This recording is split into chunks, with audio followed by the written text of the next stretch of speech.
Olá, amigos. 5 de julho de 2013, legítima defesa em foco.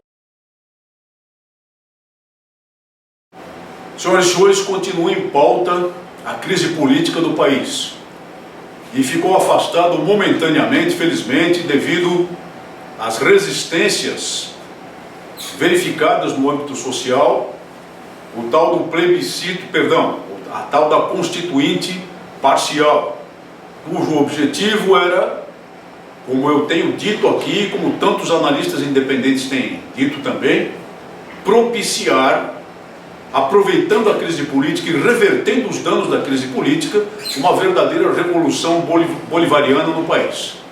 Mas, como o governo está com a cadeira quente e como o movimento lançado pela extrema esquerda, que depois teve a adesão de pessoas muito bem intencionadas, embora utilizadas como massa de manobra, provocou desconfortos muito sérios ao atual poder político, e aqui me refiro não só ao poder federal, que é determinante, que é aquele que verdadeiramente exerce e manobra todos os escaninhos de poder no país, mas de modo geral a questão político-partidária e os políticos com mandato, a estrutura partidária do país. Também se viram abraços com a necessidade de dar uma resposta, inventaram então o plebiscito, a proposta do governo federal de um plebiscito para a reforma política. Esse plebiscito que o governo federal propõe tem 5 pontos bem claros. Um deles, o povo será chamado a dizer em plebiscito, se deseja o financiamento das campanhas políticas de modo público ou privado, ou seja, com dinheiro público ou com dinheiro particular. Se deseja, para o poder legislativo, evidentemente, o voto proporcional ou o voto distrital. Isso não vale para o poder executivo nem para o Senado, porque são eleições majoritárias da atual sistemática constitucional. Se deseja a continuidade do voto secreto no Congresso, se deseja o fim da suplência para senador e se deseja o fim das coligações partidárias nas eleições proporcionais, ou seja, aquelas para o poder legislativo, para vereadores em âmbito municipal, para deputados federais e deputados estaduais. Tudo isso foi colocado de modo artificial e, para colocá-lo, o governo, segundo afirma, ouviu o povo. E como é que o governo ouviu o povo? Convocando, por exemplo, convidando, por exemplo, o famoso movimento Passe Livre, que deu início a todos os distúrbios que ocorreram no país, aqui na capital de São Paulo, alegadamente para combater os 20 centavos de reajuste no preço das tarifas, a ir lá ao Palácio do Planalto, sendo recebido com pompa e circunstância, com passagens pagas pelo governo federal, para levar a voz do povo a presidente da República, aos seus acólitos. Então, na cabeça dessa gente, a voz do povo está nesse movimento Passe Livre, que nós vemos aqui nessa foto, será mostrada com maior, mostrando a sua cara. No ano de 2007, participando de um encontro todo festivo com os mascarados do Exército Zapatista de Libertação Nacional, um movimento guerrilheiro, um movimento que tem praticado atos de terror há muitos anos lá no México, com sua orientação marxista-leninista, um movimento ultra-esquerdista armado até os dentes, que deseja derrubar pela força das armas o sistema político lá no México.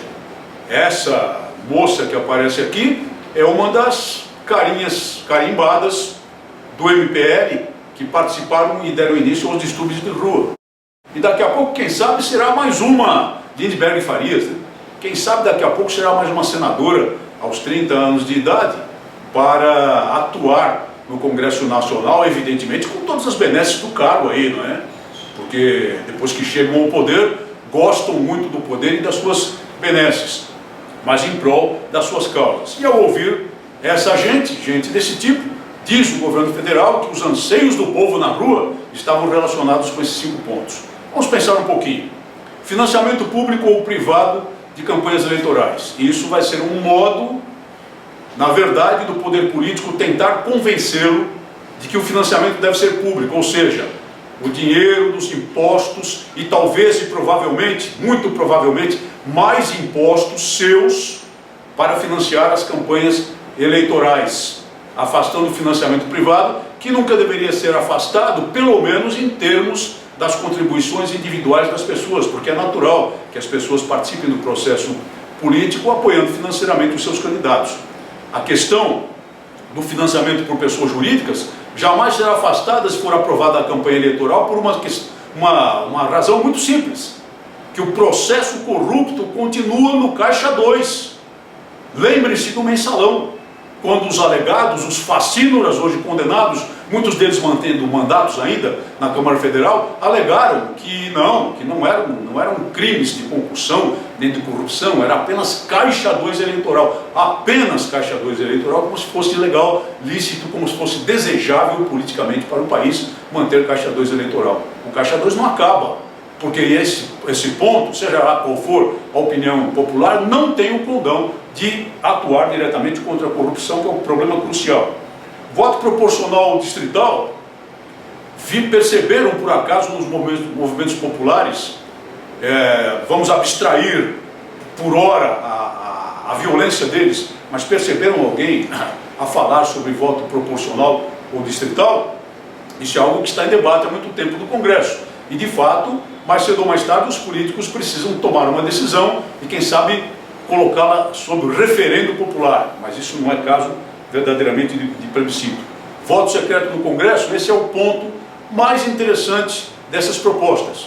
Muito do voto secreto já foi liquidado, na verdade, no Congresso Nacional, mas permanece principalmente o voto secreto para um problema muito sério, que é o da decisão sobre perda de mandatos de parlamentares, deputados ou senadores. Isso de fato tem que acabar. E esse é um ponto realmente de preocupação popular, um ponto que merece o nome de ponto adequado para uma reforma política.